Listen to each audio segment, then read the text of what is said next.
Wisconsin's recall election is getting lots of attention from the media. Today's Newswatch panel is looking at the coverage. Now, on paper, Walker's done a pretty good job. Clearly, the unemployment rate has ticked down 6.7% in the latest read. So you're below the national average, and that's the wind at your back. The governor's office estimates that the reforms that they have enacted have saved the taxpayers of Wisconsin close to $1 billion. The numbers seem to be reflecting some progress in the state as they balance the budget and get their unemployment going downward. Do I go for Walker or do I go for Barrett? You look at your statewide property taxes, they have actually fallen by 0.4% in 2011. Oh, there are so many wins we can talk about for all the families and workers of Wisconsin. It's hard to even pick, but some of them you mentioned a little bit earlier. We have a little city-state here in Madison, which is a socialist republic. So, is this a message to Barack Obama, yes or no?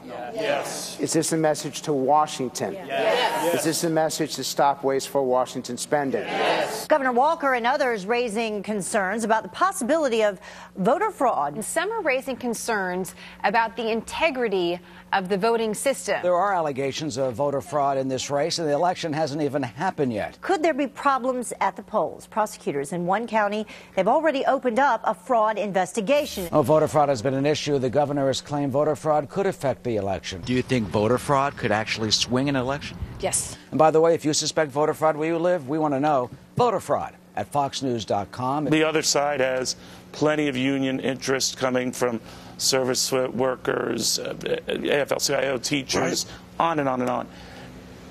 A very small fraction from in this state. 74% of Barrett's individual donations came from Wisconsin's residents. I know you are a teacher, you're part of the union, but you are supporting Governor Scott Walker. Meanwhile, here's something the teachers' unions won't let you see.